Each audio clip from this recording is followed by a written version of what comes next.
Entonces, utopías, distopías, utopías, que pues es lo que más anda en el tema acerca del imaginario social que hemos venido trabajando. Recordemos, pues, que todo fenómeno social es también un fenómeno lingüístico, ¿verdad? Y los seres humanos nos inventamos a nosotros mismos en el lenguaje.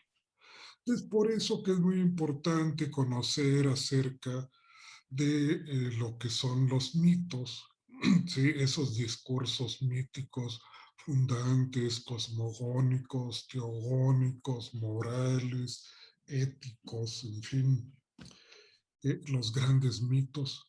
Y claro, su correspondiente es otra cara de la moneda, que serían las utopías, ¿verdad? Y ahora bien, las distopías, que también vamos a tratar de ver de qué trata.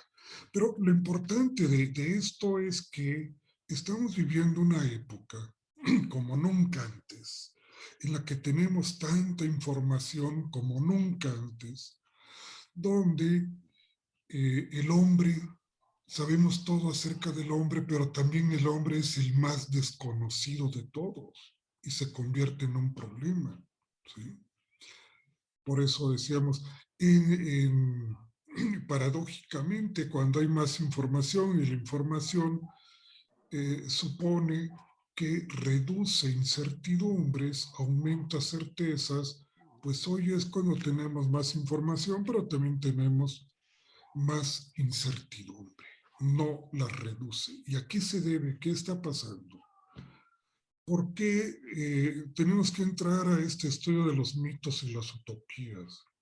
Porque, pues recordamos que a partir de la década de los 80 aparece un texto fundamental de Jean-François Lyotard en Francia con el título La condición posmoderna, y donde pues él reafirma lo que Federico Nietzsche había dicho 100 años antes, ¿sí? La caída o la muerte de Dios, o la caída o la muerte de la verdad. Y Lyotard pues lo va a decir en otras palabras como la característica fundamental de la posmodernidad es la caída de los metarrelatos de legitimación de poder de las instituciones. ¿Esto qué está diciendo? La caída de los grandes mitos, de las grandes verdades también, ¿sí? Se han caído eso que legitimaba ese imaginario social de la democracia, de el reino divino, ¿verdad? Del bienestar y del bienestar social, del buen vivir, de la era de la plenitud, del paraíso. Pues dirá Lyotard, eso se ha caído. Y entonces, si se han caído los mitos, también cómo de alguna u otra manera proliferan utopías, sí, utopías y distopías, ¿verdad? Pero también al caer los mitos, pues los ritos, como vimos la clase pasada, los ritos, los rituales, también van desapareciendo, dando lugar a que sí exista comunicación, y como una comunicación, digamos, entre comillas, ¿sí? Sin comunidad, porque han desaparecido los ritos. Decíamos, el rito y el mito. El mito dice, el rito hace. Entonces, al desaparecer los rituales, ¿sí? Pierden, es que han perdido sentido los mitos, el discurso mítico. ¿Y esto qué ocasiona? Que no exista comunidad. Entonces lo refiero a la clase pasada, diciendo, ¿verdad?, que los rituales son aquellos que hacen comunidad. Es decir, hay una comunidad sin comunicación, porque el rito no lo habla, el rito lo hace, ¿no? Y entonces lo que va formando esa cohesión de comunidad, esa vida comunitaria que también está desapareciendo. ¿Sí? Ya es difícil tener comunidades plenamente fortalecidas. Y entonces, pues, este tema acerca de la utopía, pues nos va a dar esta otra visión desde otro ángulo, ¿verdad? Queremos decir que si el mito es una expresión fantástica que encierra verdades profundas, a pesar de que el discurso esté lleno de símbolos, igual diversas figuras retóricas, enigmas, misterios, porta verdades. Mientras que la utopía como discurso, aunque la palabra utopos, sin lugar, fuera, no hay lugar o sin lugar, como algo ideal, tiene esta característica. La utopía es un discurso lógico, claro, sin ambigüedades, sin exageradamente, sin símbolos, podríamos decir, muy pocos símbolos. Más bien signos lingüísticos. Va a utilizar los elementos de la época, como lo tenemos hoy, todo lo que tenemos a la mano, tecnología, en fin, va a utilizar estos elementos. El discurso utópico, a pesar de que es lógico, claro y sin ambigüedades, porta un engaño, ¿sí? Y esto es lo que a veces ocasiona y mueve el tapete a la gente, ¿verdad? ¿Por qué?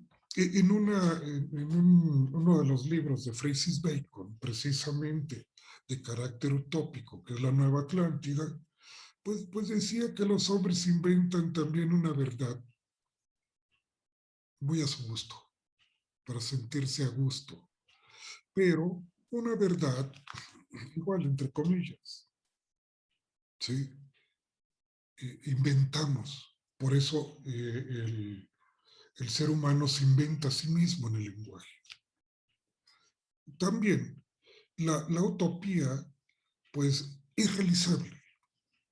Siempre lo he dicho, es un sueño, como un sueño guajiro, irrealizable. No, tiene parte de su realización, pero es efímero. ¿Sí? Si no, no tendría efecto. Entonces hemos visto diversas ocasiones en que somos víctimas de algún fraude con un discurso tipo utópico, ¿sí? Como cuando te ofrecen las grandes ofertas, las grandes maravillas, y sin embargo, pues lleva siempre un engaño, ¿sí? Esto sucedía pues en varios planos, en el plano político, por ejemplo, ¿verdad?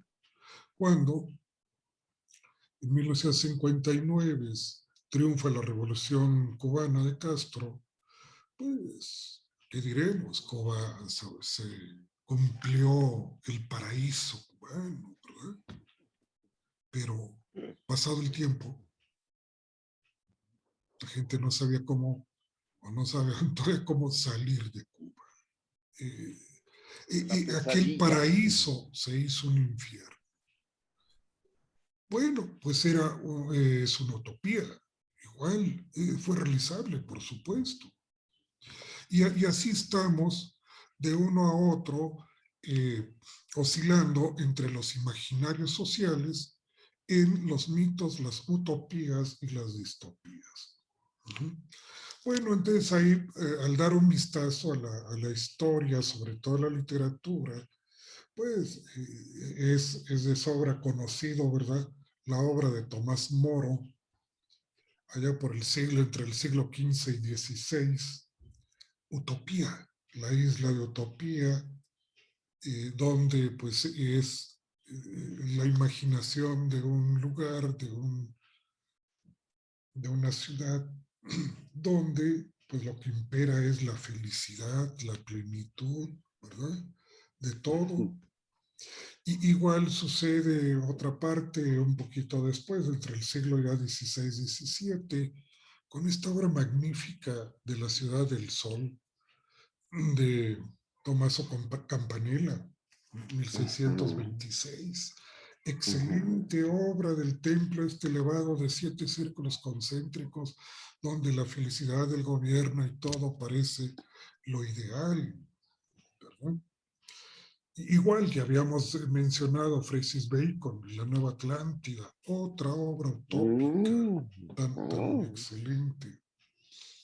Pero estamos viendo todas estas utopías que siempre pues se han puesto en cada gran periodo o en cada sí. gran paradigma de la historia, ¿verdad? Y así los griegos pues buscaban la virtud para que el hombre llegara al estado de plenitud. Y tendríamos que ver esa obra tan magnífica también de Platón, ¿verdad? La República. Se está manejando precisamente esas ideas de la plenitud del hombre y llegar a esa vida plena a través de los gobiernos justos, decía Platón, ¿verdad? Que era necesario que gobernaran los filósofos, los sabios. Hay gran parte de razón.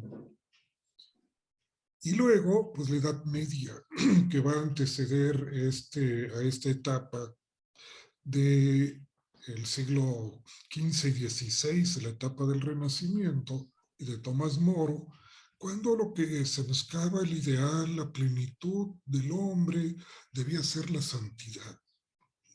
Y entonces buscaba la santidad del hombre a través de los mitos, de las cosmogonías, de las teogonías, por supuesto de la religión, buscaba eso y estas formas que se presentan en Campanella y Tomás Moro y hasta Francis Bacon, pues ya están en la época entre el siglo XV hasta el XVII, pues esa reminiscencia de la santidad.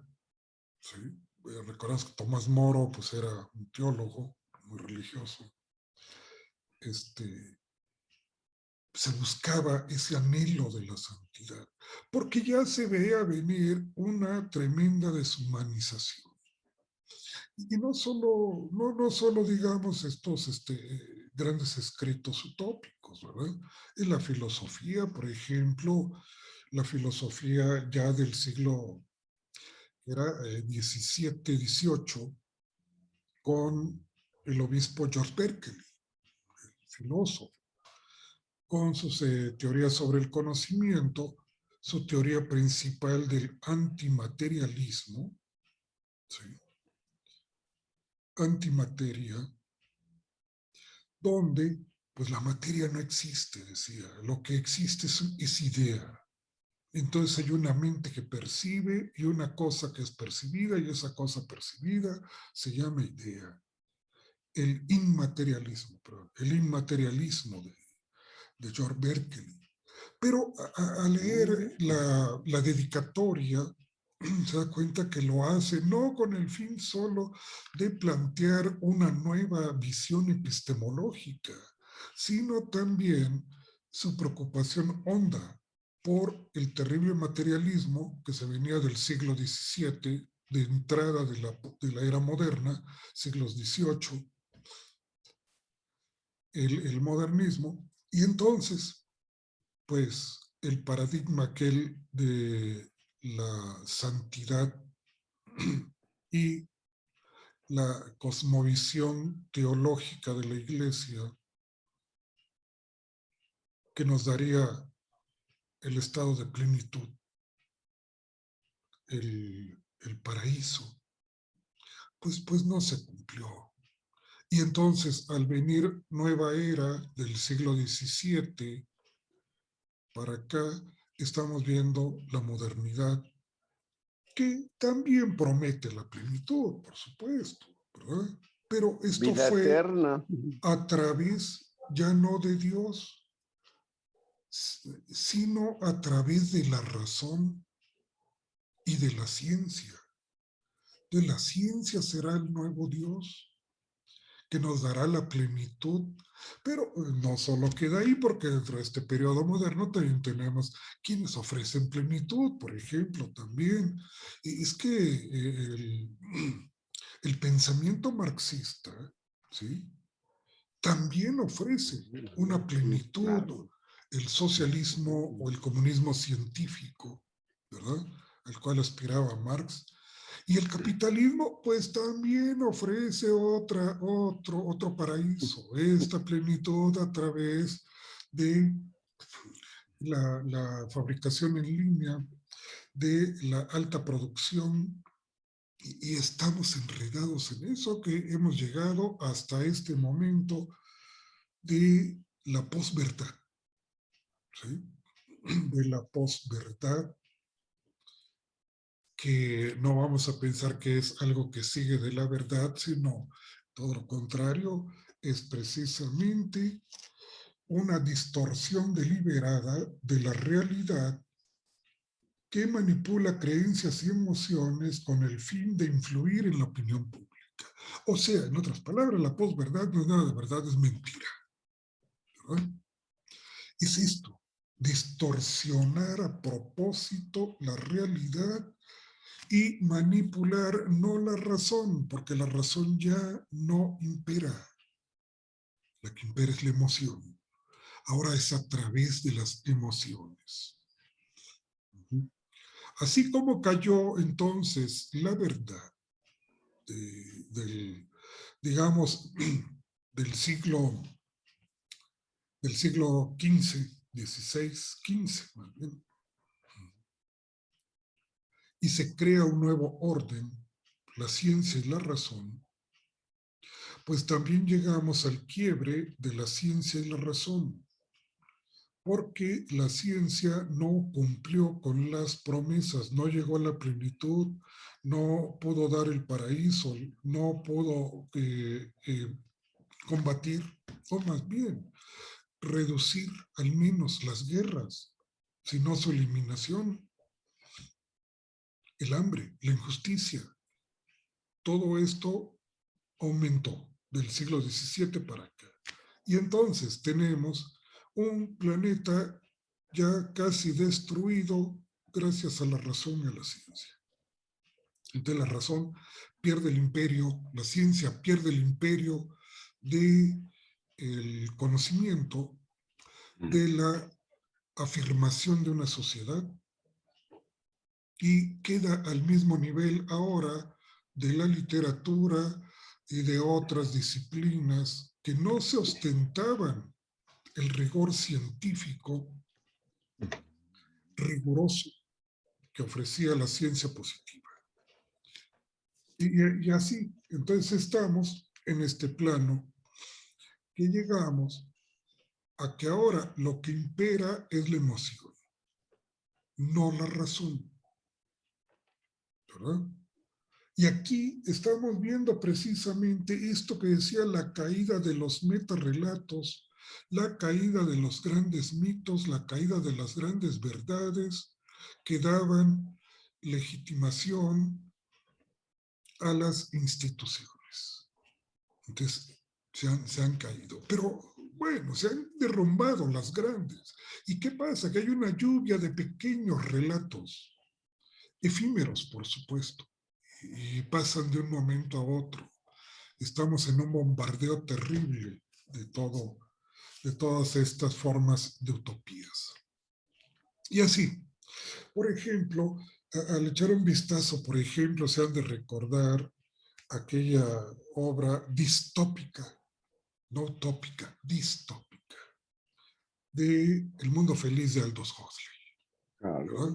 Claro. La distopía quiere decir lugar indeseable, lugar que uno no quisiera estar, ¿verdad? Malo, distópicos. Y una de estas primeras que surgen en la literatura, pues va a ser este pequeña novela de Aldous Huxley, la este, Un mundo feliz, perdón. Un mundo feliz de Aldous Huxley. Si se recuerdan cómo era la fabricación de los seres humanos, ¿verdad? Bueno, que por decir seres humanos, los seres alfa, más o menos dotados intelectuales, los beta que seguían, menos dotados, pero todavía conscientes de su rol dentro de ese grupo, los gamas y los últimos, los epsilon o epsilones, ¿verdad? Que eran los más bajos en cuestión de intelecto. ¿Cómo se va formando y formar una vida supuestamente feliz a través del cambio biológico?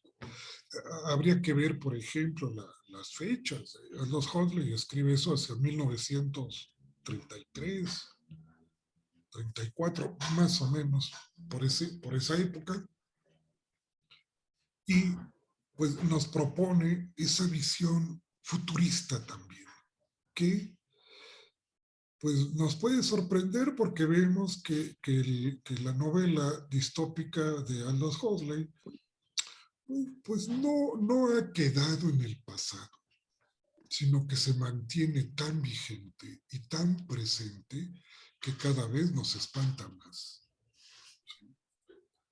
Vemos cómo están los cambios genéticos y eso pues ver desde el lado de la biología, ¿no? Cómo cambia, cómo son las relaciones sociales que se dan dentro de ese tipo de sociedad distópica. Por supuesto, otro muy importante que vale la pena, si no lo han leído, o tal vez la película, de George Orwell, otra novela distópica, 1984. ¿Sí? 1984, que precisamente George Orwell escribe hacia 1948. Esto es pasando la Segunda Guerra Mundial, donde pues él ya se imagina una sociedad mediática. Es sorprendente porque para 1948 ya pensar en una ciudad mediática donde están las telepantallas, donde está el gran hermano, ¿verdad?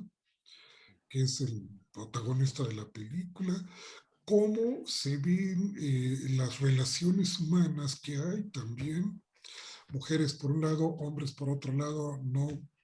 El lenguaje, por supuesto, el lenguaje es fundamental, igual que se ve parte de esto del lenguaje en el mundo feliz, pero aquí el lenguaje como que es todavía más impactante.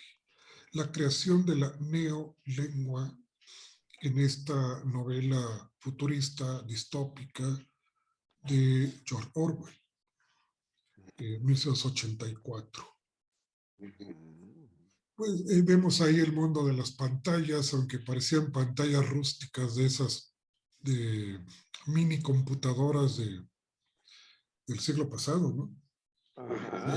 Se ven ahí en la película, pero uno se lo imagina, claro, es mucho mejor leer la novela, tiene mayor amplitud, Mil pero veces.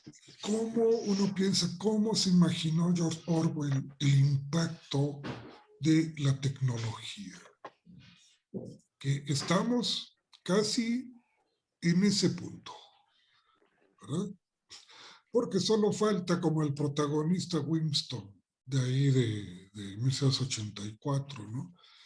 Que está en su cama y de pronto enciende la pantalla a hora muy temprana de la mañana y le dice, levántese y póngase a hacer ejercicio. Oiga, pero ponga las manos bien. Mire, dice la instructora, yo ya estoy casado, Claro. tengo hijos, tengo tantos años y mire cómo le hago, ¿verdad? Cuidado y tuvieras alguna relación por ahí con alguna chica porque eso era penado. La neolengua, el cambiar. ¿Y cómo se cambia el lenguaje? Se cambia el pensamiento.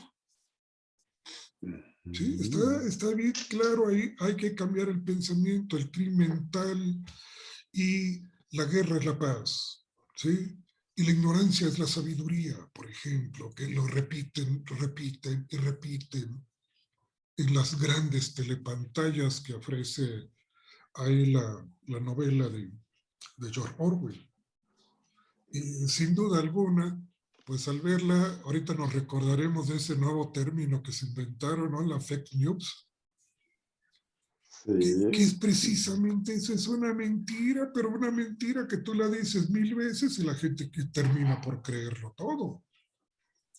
El impacto que ha tenido tanto la posverdad como las fake news, que vemos cómo se manipula tan tremendamente que pues eso le achacaron mucho al triunfo de, de de Estados Unidos, el presidente, se me falta su nombre, no, no me acuerdo, Trump, Donald Trump, ¿verdad? Ay, el Fue asqueroso. tan sonado que fue Ujú. una manipulación tecnológica, mediática, de fake news, posverdad, que lo lleva al triunfo.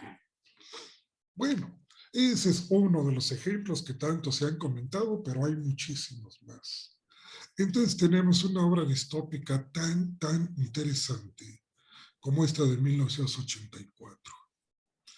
En alguna clase anterior les decía, hará cosa de 8 años aproximadamente, si mal no recuerdo, cuando se dio aquella brote de una epidemia de influenza aquí en la Ciudad de México.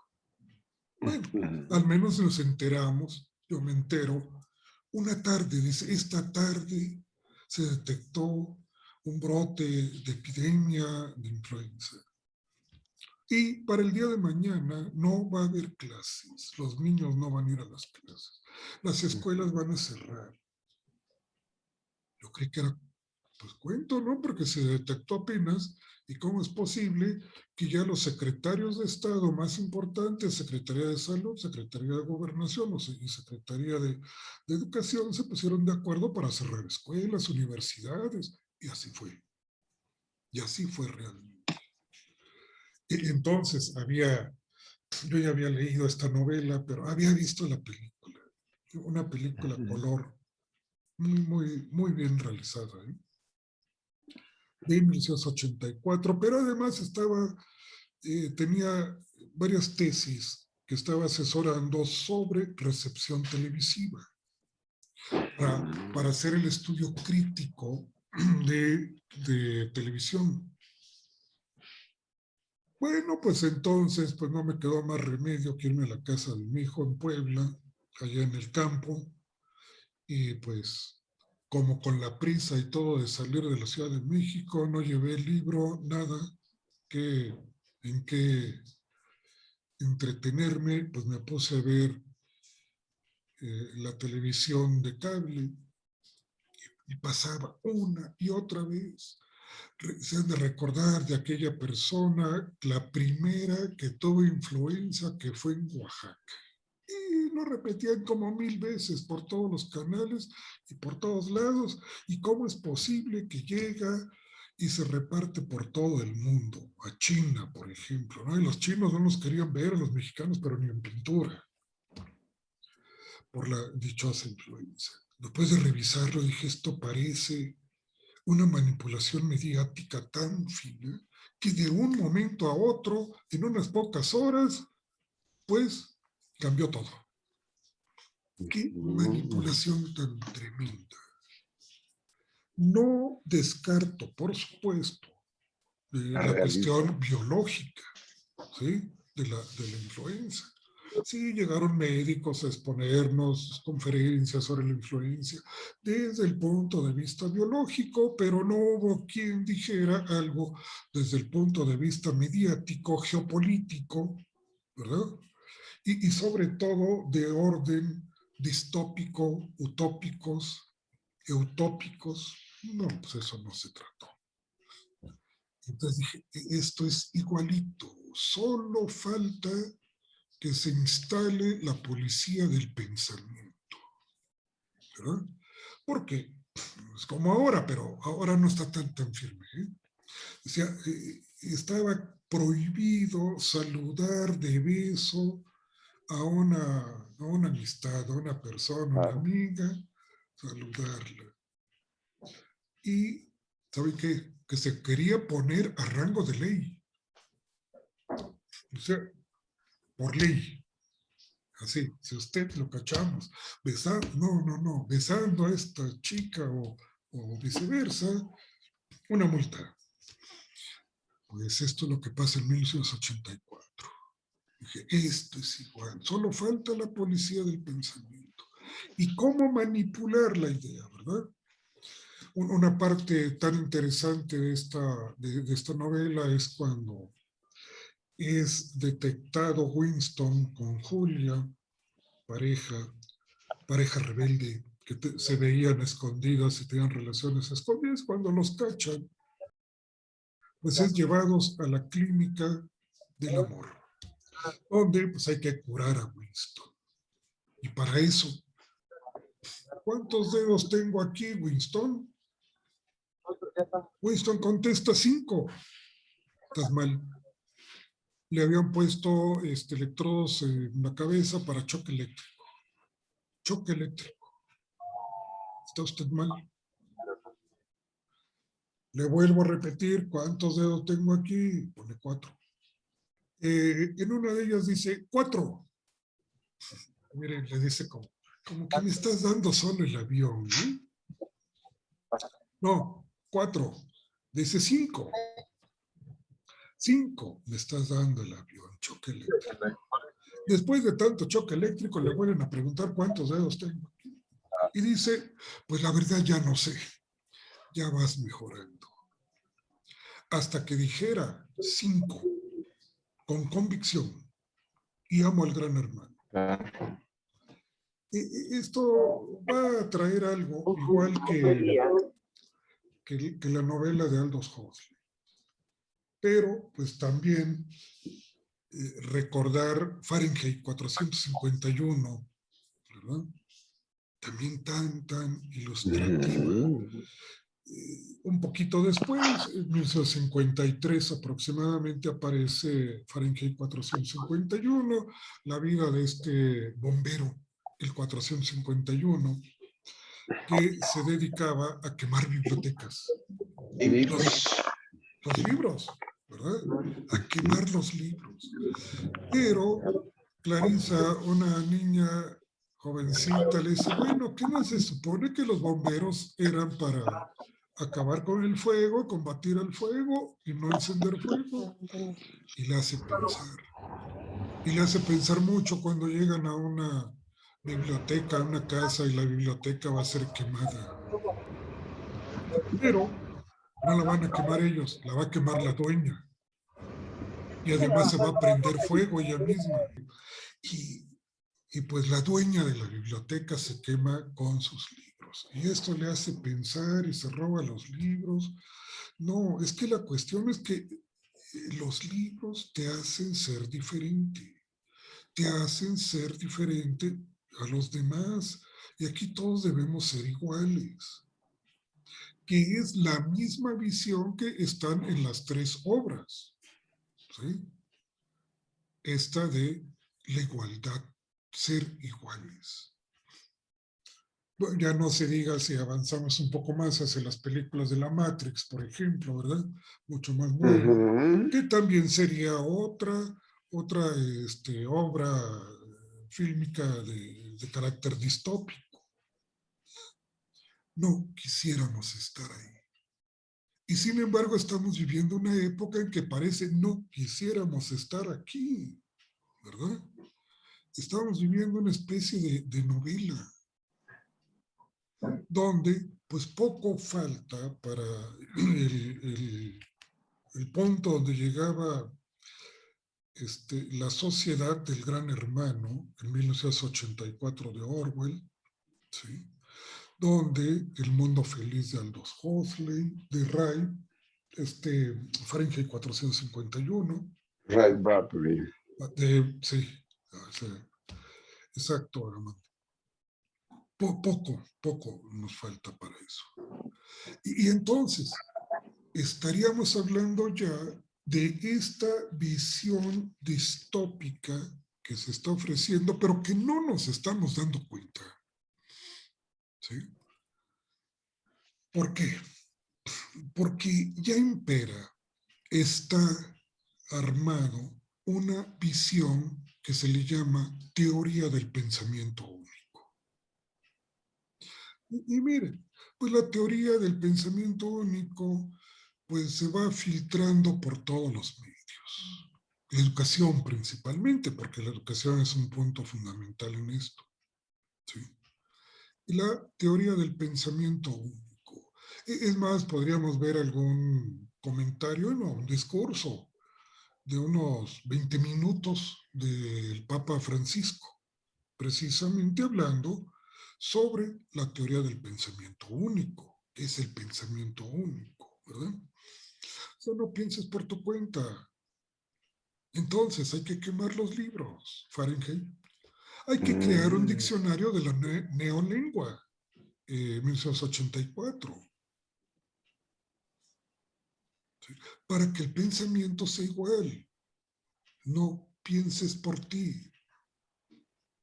No seas diferente, debes ser igual y pensar igual. Más bien, no pensar. ¿Para qué pensar? Pero Por eso sufrimos un atraso de investigación en México. ¿Por qué? siempre Porque ha nos existido. imponen.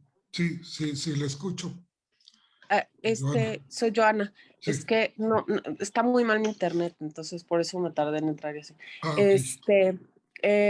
Pero el pensamiento, o sea, ese tipo de pensamiento fascista, de alguna manera lleva, por lo menos en el siglo XX, tratando de entrar todo el tiempo, ¿no? O sea, Sí. por ejemplo, con los cultos, desde la idea nazi, desde la idea fascista, o sea, siempre hay, o en el imperio de Mao, ¿no? O sea, como que Exacto. siempre hay una manera de todos pensemos igual, por favor, ¿no? De López. Bueno, Sí. la idea de la teoría del pensamiento único parte desde el filósofo Arturo Schopenhauer. ¿Sí? ¿De quién? De Arturo De Schopenhauer. Schopenhauer. De Schopenhauer, el mundo como Contemporáneo. representación y voluntad. Sí. Exactamente. Ya Sí. se enuncia el pensamiento único, pero no se diga eso. Oye, la Edad Media era el pensamiento Claro, único. claro. Por ejemplo, ahí Iglesia. era impensable para alguna persona el no asistir a la misa del domingo, o a la comunión, o a las misas de tales días festivos. No, es que era impensable, no cabía en ese imaginario social. ¿Sí? Y la Edad Media estaba formada así. Y sin embargo ahora pues tienes como una posibilidad de decidir entre ir, no ir o ir por otro lado, pero se infiltra este pensamiento único. Entonces, la Edad Media sí fue algo fuerte. ¿Por qué? Porque, mire, si un filósofo decía, es que yo pienso y luego existo. O sea, que le denle 20 azotes o a la hoguera, por decir eso. Usted no piensa, aquí solo piensa Dios, ¿verdad? Si decían, por ejemplo, bueno, es que Aristóteles dice en tal libro otros 20 azotes más, porque Aristóteles no piensa, señor. Cuidado con que diga eso. Entonces tenían que decir los escolásticos, Magister Dixit. Ya sabían que era Aristóteles, ¿verdad? Pero no se podía decir. Entonces, estaba tan apagado ese pensamiento que el imaginario social se conformaba así. Y era la forma de vida cotidiana de la gente en esa época. ¿Será que vamos a llegar a ello? ¿Estaremos llegando a ello? Los libros cada vez se interpretan de diferente manera. ¿Por qué se pone tan de moda esto de la posverdad que va a arrancar? No es tan nuevo, tendrá unos 20 años aproximadamente el uso del término de posverdad. ¿Sí? Y esta posverdad es pues una forma, una mentira, por supuesto, una distorsión deliberada de una realidad, ¿sí? Para manipular las creencias a través de las emociones. La razón, es que la razón ya no impera, ¿sí? Este es el problema. Al caer la ciencia, al caer la verdad en pleno siglo XX, que va a dar lugar a la posmodernidad y a esta variantes de posmodernidad, pero contados con la característica de que la razón ha dejado su puesto a las emociones. Entonces, es a través de, no de la manipulación de la razón, a través de fórmulas lógicas, de sofismas, sino ahora a través de la repetición constante de falsedades que parecen ser verdades. Claro. Y así nos encontramos en esta sociedad distópica, ¿verdad?